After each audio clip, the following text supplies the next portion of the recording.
Ire pleinement confiance au Seigneur, confie-toi en l'Éternel de tout ton cœur, et ne t'appuie pas sur ta propre intelligence. Reconnais-le dans toutes tes voies, et il aplanira tes sentiers. Proverbs 3, 5-6i. Les objets humains de la confiance et leurs limites dans l'enfance, les parents sont pour l'enfant des objets naturels de confiance. Mais en grandissant, nous découvrons que nos parents, comme nous, portent une nature fragile et vivent dans un corps vulnérable. Vient alors le temps où l'enfant devenu adulte doit à son tour prendre soin de ses parents vieillissants.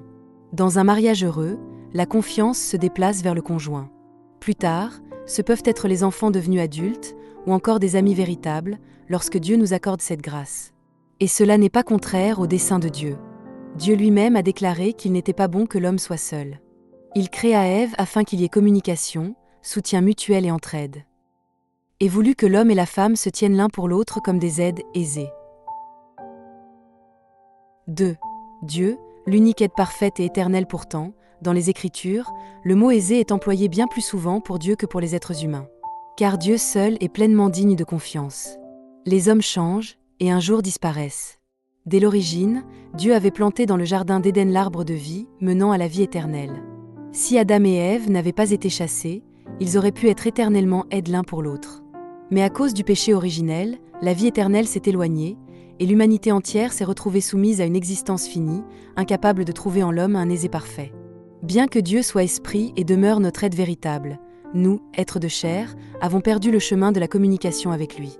Sans nous en rendre compte, nous vivons selon notre propre jugement, faisant ce qui nous semble bon, nous éloignant toujours davantage de Dieu.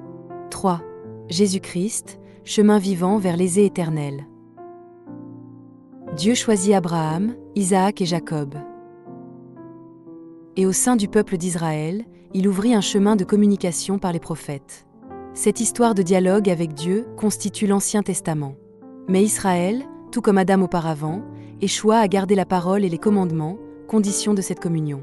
Pourtant, Dieu n'abandonna pas l'humanité.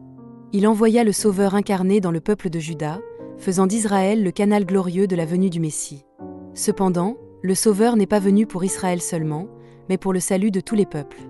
Et ce salut consiste avant tout en la restauration de la communion avec Dieu, la rencontre du Dieu que l'on peut pleinement aimer et pleinement croire, le Dieu qui demeure l'aide éternelle, l'aisé parfait. Par Jésus-Christ, nous avons désormais accès au chemin de la vie éternelle. Il est lui-même ce chemin. N'oublions jamais que ce chemin a été ouvert par sa chair et par son sang. Aujourd'hui encore, le Christ marche avec nous par l'Esprit Saint. Comment exprimer un tel mystère par des mots ? Seuls ceux qui marchent sur ce chemin peuvent en recevoir la grâce. Que nous marchions tous ensemble sur ce chemin, rempli de louanges et d'émerveillements, et que notre vie devienne un chant de gratitude. Au nom de Jésus-Christ, nous prions. Alléluia. Amen.